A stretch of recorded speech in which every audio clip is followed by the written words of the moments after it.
Giancarlo Stanton won't be going to the Giants or the Cardinals if a report from SiriusXM's Craig Mish is correct.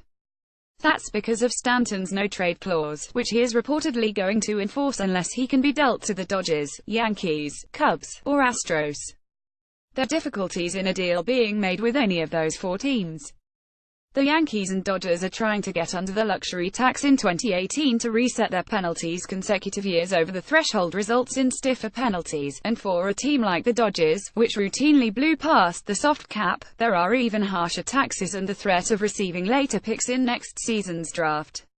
As New York needs to fill out its rotation and still has expensive veterans like Jack Ellsbury around, acquiring Stanton isn't as simple as just paying for him, especially since the Marlins seem to expect any team they deal with to eat almost all or all of the $295 million still owed their star outfielder. Listen, we know it's tough to catch up on everything happening in the baseball world each morning. Trying to find all of it while on your way to work or sitting at your desk just isn't easy. It's okay, though. Subscribe to our daily MLB newsletter and let us do the heavy lifting for you each morning to find the things you need to see. This upcoming season represents an important moment for the Yankees and Dodgers in their quest to reset the luxury tax penalties, given free agents like Bryce Harper and Manny Machado will be available a year from now and will likely command contracts that make getting under the competitive balance tax threshold impossible. Of course, the Dodgers or Yankees could say forget the luxury tax reset, and give me Stanton, but it feels unlikely that they will. The Cubs are a possibility, but they were over the tax in 2017 and have holes to fill before 2018, none of them in the outfield. Well, not until they rescue Jason Hayward from the hole he dug himself out there, anyway.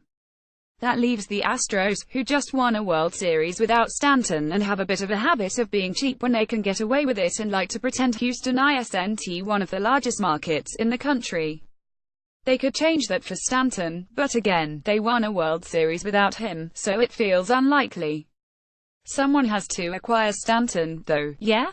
No, no one does, but let's at least acknowledge that this report might move one of these four teams into the running for his services, knowing he'd accept a deal there if they can just figure out what it looks like. After all, he's Giancarlo Stanton, and he could be the final piece for any of these teams.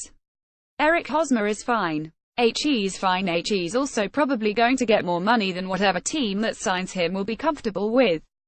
Let's try to figure out which team that will be. Pinstripe Alley believes the Yankees are missing a golden opportunity by not going after Giancarlo Stanton.